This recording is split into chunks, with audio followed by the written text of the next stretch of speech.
नमस्कार दोस्तों। आज हम भगवान बृहस्पतिवार का दिन है, साथ ही साथ श्रावण मास का अंतिम दिन है। इस दिन हम भगवान बृहस्पति की कथाओं को श्रवण करेंगे। अपने जीवन में दुख और दरिद्रता को नाश करने वाला यह अति पावन प्रसंग भगवान बृहस्पति को प्रसन्न करने के साथ साथ भगवान श्री हरि को प्रसन्न करता है। किस प्रकार एक राजा को भगवान बृहस्पति की कृपा से सब कुछ पुनः प्राप्त हो गया और भगवान बृहस्पति की कृपा न प्राप्त करने से उसके घर से धन सुख वैभव सब कुछ समाप्त हो गया। तो उसी प्रकार हम उस कथा को श्रवण करते हैं। आइए शुरू करते हैं। भारतवर्ष में एक बड़े ही प्रतापी और महादानी राजा बड़ी ही कुशलतापूर्वक प्रजा को अपने पुत्रवत उनका पालन करते थे। वह नित्य प्रति गरीबों, असहायों, ब्राह्मणों को नित्य प्रति दान तथा उन्हें भोजन पान कराते थे।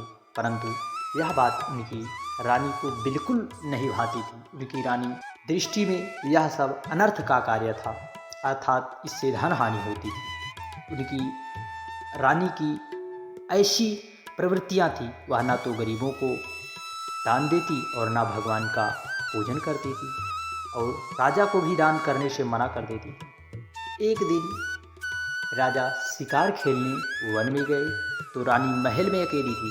उसी समय भगवान बृहस्पति देव साधु वेश में राजा के महल में भिक्षा मांगने के लिए आए तो रानी ने भिक्षा देने से इनकार कर दिया। कहा, हे साधु महाराज, मैं तो दान पुण्य से तंग आ गई हूँ। अर्थात उसने इस तरह की बातें की भगवान बृहस्पति देव से कि मेरे पति का सारा धन मेरे लुटाते रहते हैं। मेरी इच्छा है कि धन नष्ट हो जाए, ना रहेगा बांस ना बजेगी बांसुरी। इस तरह रानी की बातें सुनकर देवी भगवान बृहस्पति साधु के वेश में आए हुए उन्हें कहा कि देवी, तुम तो बड़ी विचित्र हो। धन संतान तो सभी चाहते हैं, पुत्र और लक्ष्मी तो पापी के घर भी होने चाहिए। यदि तुम्हारे पास अधिक धन है तो कोई को भोजन करा दो या प्यासों के लिए प्याऊ लगवा दो, मुसाफिरों के लिए धर्मशालाएं खुलवाओ, जो भी निर्धन हैं उनके घर में कन्याओं का जन्म हुआ है उनके विवाह में पर धन को खर्च कर दो। इस तरह की बातें भगवान बृहस्पति देव ने उनको सलाह दी। इससे कहा, तुम्हारा लोक परलोक में तुम्हारा यश फैलेगा। परंतु रानी पर उपदेश का कोई प्रभाव न पड़ा। वह बोली, महाराज, आप मुझे कुछ ना समझाए, मैं ऐसा धन नहीं चाहती जो हर जगह बांटती फिरूं। साधु ने उत्तर दिया, यदि तुम्हारी ऐसी इच्छा है तो तथास्तु। तुम ऐसा करना कि बृहस्पतिवार को घर लीप कर मिट्टी में से अपना सिर धोकर भट्ठी चढ़ाकर कपड़े धोना। ऐसा करने से तुम्हारा सारा धन नष्ट हो जाएगा। इतना कहकर साधु महाराज वहाँ से अंतर्ध्यान हो गए। साधु के अनुसार कही गई बातों को पूरा करते हुए उस रानी ने 3 बृहस्पतिवार ही बीते थे कि उसकी समस्त संपत्ति नष्ट हो गई। भोजन के लिए पूरे परिवार को भूखे रहना तरसना पड़ा। तब एक दिन राजा ने रानी से बोला कि रानी, तुम यहीं रहो, मैं किसी दूसरे देश नगर में जाकर कुछ धन कमाने का प्रयत्न करता हूँ, क्योंकि यहाँ पर सभी लोग जानते हैं, इसलिए मैं यहाँ छोटा कार्य नहीं कर सकता। ऐसा कहकर राजा प्रदेश चला गया। वह वहाँ जंगल में लकड़ी काट कर लाता और शहर में बेचता। इस तरह वह अपना जीवन व्यतीत करता। इधर राजा के प्रदेश जाते ही रानी को और अत्यधिक दुख होने लगा। एक बार जब रानी और दासी को 7 दिन तक, कितने दिन तक, 7 दिन तक भोजन के लिए बिना भोजन के रहना पड़ा, तो रानी ने अपनी दासी से कहा, दासी, पास के नगर में मेरी बड़ी बहन रहती है, वह बड़ी ही धनवान है, तो उसके पास जा और कुछ ले आ, ताकि थोड़ा बहुत अपना गुजर बसर भोजन हम लोग पा सकें। दासी रानी की बहन के पास गई। उस दिन गुरुवार था और रानी की बहन उस समय भगवान बृहस्पतिवार की कथा सुन रही थी और पूजन कर रही थी। दासी ने रानी की बहन को अपनी रानी का संदेश दिया, लेकिन रानी की बड़ी बहन ने कोई उत्तर नहीं दिया, तो वह बहुत दुखी और क्रोध भी आया। दासी ने वापस आकर रानी को सारी बात बताई। सुनकर रानी ने अपने भाग्य को कोसते हुए कहा, मेरा इतना दुर्भाग्य है। रानी की बहन ने सोचा, मेरी बहन की दासी आई थी, परंतु मैं उससे बोल ना पाई, इससे मैं भी दुखी हूँ। दोनों बहनें दुखी हो गई। कथा सुनकर पूजन समाप्त करके वह अपनी बहन के घर गई और कहने लगी, बहन, मैं बृहस्पतिवार का व्रत कर रही थी।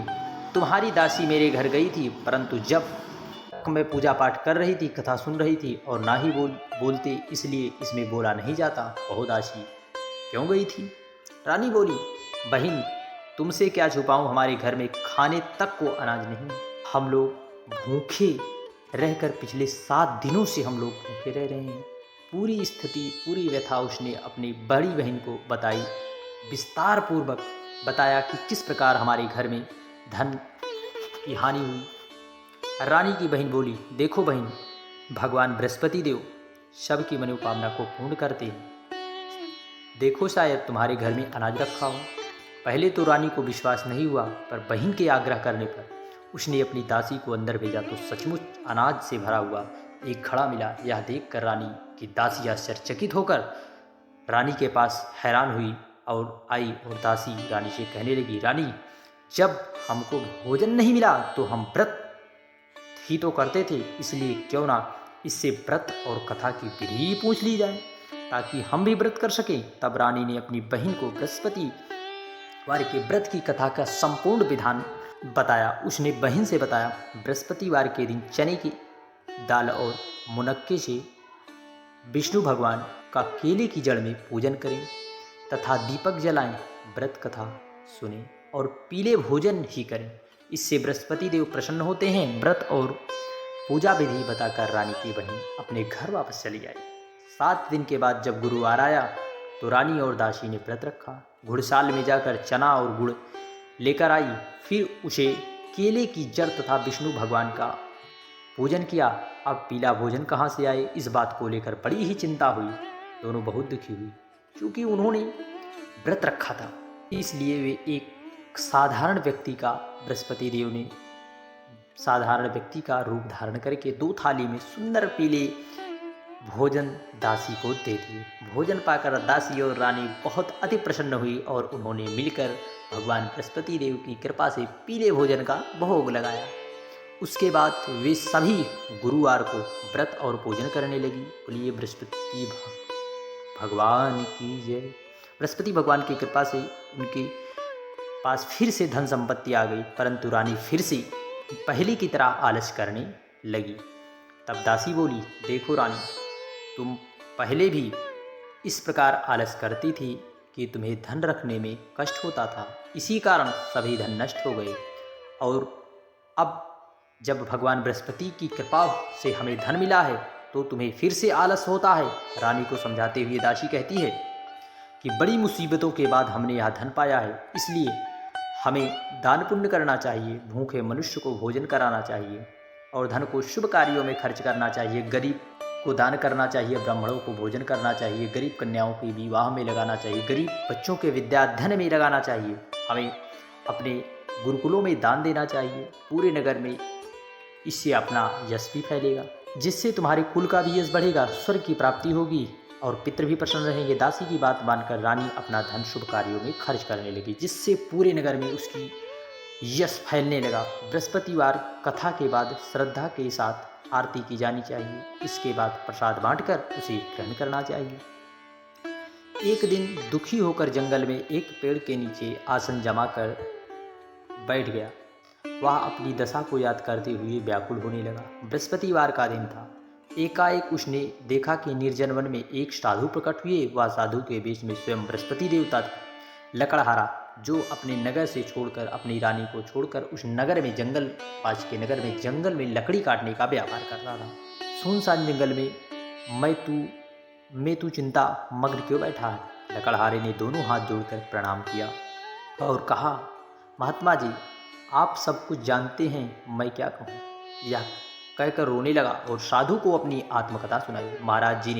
महात्मा जी ने कहा, तुम्हारी स्त्री ने बृहस्पतिवार के दिन भगवान बृहस्पति का निरादर किया, जिसके कारण रुष्ट होकर उन्होंने तुम्हारी यह दशा कर दी है। अब तुम चिंता को दूर करके मेरे कहने पर चलो तो तुम्हारे सब कष्ट जरूर दूर हो जाएंगे। ऐसा बृहस्पतिवार के दिन भगवान बृहस्पति ने अपनी कथा अब की महत्वता बताते हुए कहा कि तुम चिंता को दूर करके मेरे कहने से चलो, तुम्हारे सब कष्ट दूर हो जाएंगे। भगवान पहले से ही अधिक संपत्ति देंगे। तुम बृहस्पतिवार के दिन कथा किया करो। 2 पैसे के चना मुनक्का लाकर उससे प्रसाद बनाओ, शुद्ध जल से लोटे में शक्कर मिलाकर अमृत तैयार करो। कथा के पश्चात प्रेमियों में अमृत व प्रसाद बांटकर आप भी ग्रहण करो। ऐसा करने से भगवान तुम्हारी सब मनोकामना जरूर से जरूर पूर्ण करेंगे।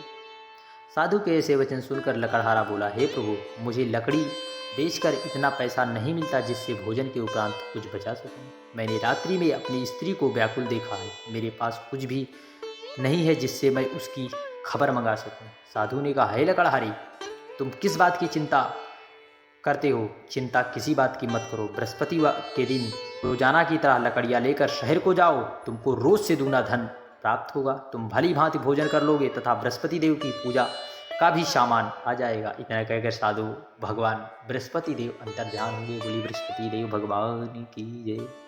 धीरे धीरे समय व्यतीत होने पर भी वही बृहस्पतिवार का दिन आया। लकड़हारा जंगल से लकड़ी काटकर किसी शहर में बेचने गया। उसे उस दिन और अत्यधिक पैसे मिले और गुरुवार का व्रत किया, चना गुड़ दाल लाकर। उस दिन से उसने सभी क्लेश को दूर हो गए। परंतु जब दोबारा गुरुवार का दिन आया तो बृहस्पतिवार का व्रत करना भूल गए। इस कारण बृहस्पति भगवान नाराज हो गए। उस दिन उस नगर के राजा ने विशाल यज्ञ का आयोजन किया। तब शहर में यह घोषणा करा दी कि कोई मनुष्य अपने घर में भोजन ना बनवाए, ना आग जलवाए। समस्त जनता मेरे यहाँ भोजन करने आवे। इस आज्ञा को जो न माने उसे फांसी की सजा दे दी जाए। इस तरह की घोषणा करके संपूर्ण नगर में करवा दी गई। राजा को आज्ञा अनुसार शहर के सभी लोग भोजन करने गए, लेकिन लकड़हारा कुछ देर से पहुंचा, इसलिए राजा उसको अपने घर में लिवा ले गए और ले जाकर भोजन करा रहे थे तो रानी की दृष्टि उस खूंटी पर पड़ी जिस घर उसका हार लटका हुआ था। वहाँ पर दिखाई नहीं देता। रानी ने निश्चय किया कि मेरा हार इस मनुष्य ने चुरा लिया।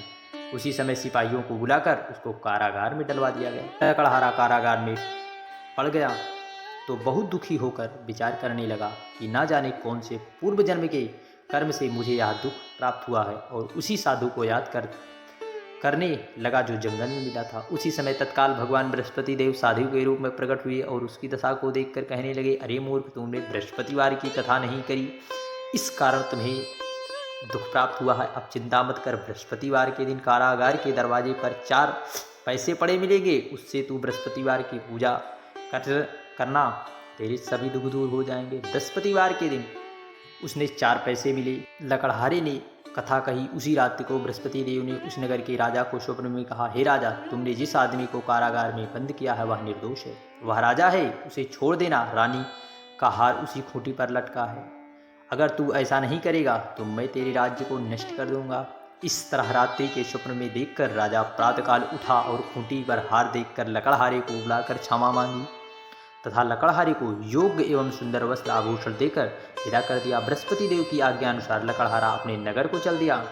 राजा जब अपने नगर के निकट पहुंचा तो उसे बड़ा आश्चर्य हुआ। नगर में पहले से अधिक बाग तालाब में बहुत सी धर्मशाला एवं मंदिर बन गए थे। तब नगर के सब लोग कहने लगे, यह सब रानी और बांदी के हैं। तो राजा को आश्चर्य हुआ और गुस्सा भी आया। जब रानी ने यह खबर सुनी कि राजा आ रहे हैं तो उन्होंने बंदी से कहा, हे दासी, देख, राजा हमको कितनी बुरी हालत में छोड़ गए थे। हमारी ऐसी हालत देखकर वह लौट न जाएं, इसलिए तू दरवाजे पर खड़ी हो जा। आज्ञा अनुसार दासी दरवाजे पर खड़ी हो गई। राजा आए, अपने साथ लिवा गई। तब राजा ने क्रोध करके अपनी रानी से पूछा, यह धन तुम कैसे प्राप्त हुआ? तब उन्होंने कहा, हमने यह सब धन भगवान बृहस्पति देव के व्रत के प्रभाव से प्राप्त किया है। राजा ने निश्चय किया कि 7 रोज बाद जो सभी बृहस्पति देव का पूजन करते थे, परंतु मैं प्रतिदिन में 3 बार कहानी तथा रोज व्रत किया करूँगा। अब हर समय राजा के दुपट्टे में चने की दाल बंधी रहती तथा दिन में 3 बार कहानी कहता। एक रोज राजा ने विचार किया कि चलो अपनी बहन के यहाँ हो आवे। इस तरह निश्चय कर राजा घोड़े पर सवार हो अपनी बहन के यहाँ को चलने लगा। मार्ग में उसने देखा कि कुछ आदमी एक मुर्दे को लिए जा रहे हैं। उन्होंने रोककर राजा कहने लगे, अरे भाइयों, मेरी बृहस्पति देव की कथा सुन लो। ओ बेले, हमारा जो आदमी मर गया है, इससे अपनी कथा की पड़ी है। परंतु कुछ आदमी बोले, अच्छा कहो, हम तुम्हारी कथा भी सुनेंगे। राजा ने चने की दाल निकाली। जब कथा आधी हुई तो मुर्दा हिलने लगा, और जब कथा समाप्त हुई तो राम राम करके मनुष्य उठकर खड़ा हो गया। आगे मार्ग में उसे एक किसान खेत में हल चलाता मिला। राजा ने उनसे देखा और उनसे बोले, अरे भाई, तुम मेरी बृहस्पतिवार की कथा सुन लो। किसान बोला, जब तक मैं तेरी कथा सुनूंगा तब तक 4 हरैया जोत दूंगा। जा अपनी कथा किसी और को सुना।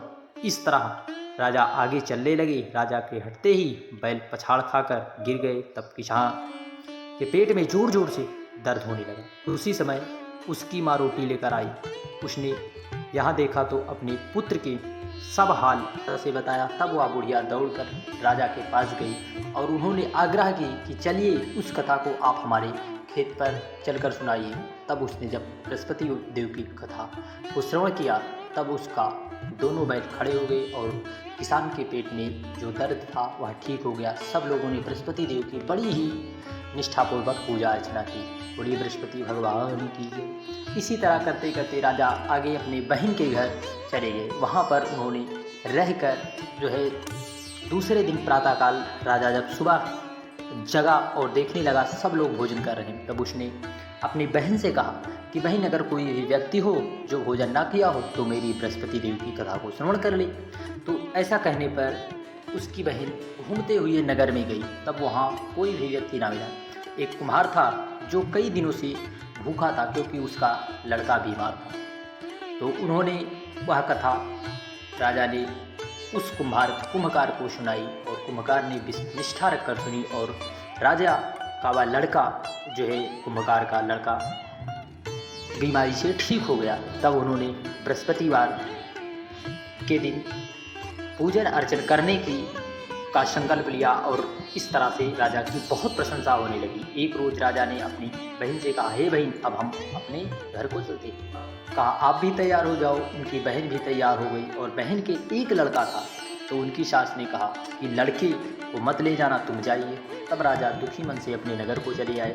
उन्होंने अपनी रानी से कहा, हम निर्वंशी हैं, हमारा मुँह देखने का धर्म नहीं है और कुछ भोजन आदि नहीं किया। रानी बोली, हे प्रभु, बृहस्पति देव ने हमें सब कुछ दिया है, भगवान हमें औलाद अवश्य दे। उसी रात को राजा बृहस्पति देव ने राजा को स्वप्न में कहा, हे राजा। राजा उठा, सभी सोच त्याग दे, तेरी रानी गर्भ से है। राजा की यह बात सुनकर बड़ी खुशी हुई। 9वें महीने में उसके गर्भ में एक सुंदर पुत्र पैदा हुआ। तब राजा बोला, हे रानी, स्त्री बिना भोजन के रह सकती है पर बिना कहे नहीं रह सकती। जब मेरी बहन मुझे आवे तो मुझसे कहना मत। रानी ने सुनकर हाँ कर दी। जब राजा की बहन ने यह शुभ समाचार सुना तो वह बहुत प्रसन्न और बधाई लेकर अपने भाई के यहाँ। तभी रानी ने कहा, घोड़ा चढ़ा कर तो नहीं आई, गधा चढ़ी आई है। राजा की बहन बोली, भाभी, मैं इस प्रकार ना कहती तो तुम्हें औलाद कैसे मिलती। बृहस्पति देव ऐसे ही हैं जैसे जिनके मन में कामना है सभी को पूर्ण करते हैं। जो सद्भावना पूर्वक बृहस्पतिवार का व्रत करके तथा कथा को पढ़ता है अथवा सुनता है, दूसरों को सुनाता है, बृहस्पति देव उसकी सारी मनोकामना पूर्ण करते हैं। भगवान बृहस्पति उसकी सदैव रक्षा करते हैं। संसार में जो मनुष्य सद्भावना से भगवान जी का पूजन व्रत सच्चे हृदय से करता है तो उसकी सभी मनोकामना भगवान बृहस्पति पूर्ण करते हैं। जैसी सच्ची भावना से रानी और राजा ने उनकी कथा का गुणगान किया तो उनकी सभी इच्छाएं बृहस्पति देव ने पूर्ण की। इसलिए पूर्ण कथा सुनने के बाद प्रसाद लेकर जाना चाहिए। हृदय में उनका मनन करते हुए जयकारा बोलना चाहिए। बोली बृहस्पति देव भगवान की जय। बोली बृहस्पति देव भगवान की जय। ओम जय बृहस्पति देवा, ओम जय बृहस्पति देवा। सकल मनोरथदायक सब संशय तारो, विषय विकार मिटाओ संतन सुखकारी। बोलिए बृहस्पति देव भगवान की जय। बोलिए श्री हरि की, बोलिए श्रीमन नारायण भगवान की जय। जय श्री कृष्णा। राधे राधे। दोस्तों, यह कहानी आप यदि सुनते हैं तो निश्चित ही आपके जीवन में जिस तरह राजा के सारे संकट दूर हुए, पुनः राज्य प्राप्त हुआ, जिस तरह किसान का बैल ठीक हुआ और कुंभकार का बालक बीमारी से ठीक हुआ, उसी तरह आपके भी जीवन में इस तरह की समस्या चल रही है तो निश्चित ही बृहस्पतिवार का व्रत करें और पूजन पाठ करके निश्चित ही आपको लाभ मिलेगा। बृहस्पतिश्वर महादेव की जय। यदि वीडियो की जानकारी अच्छी लगी चैनल को जरूर सब्सक्राइब करें, कमेंट में ओम बृहस्पति देव लिखना ना भूलें। जय महाकाल।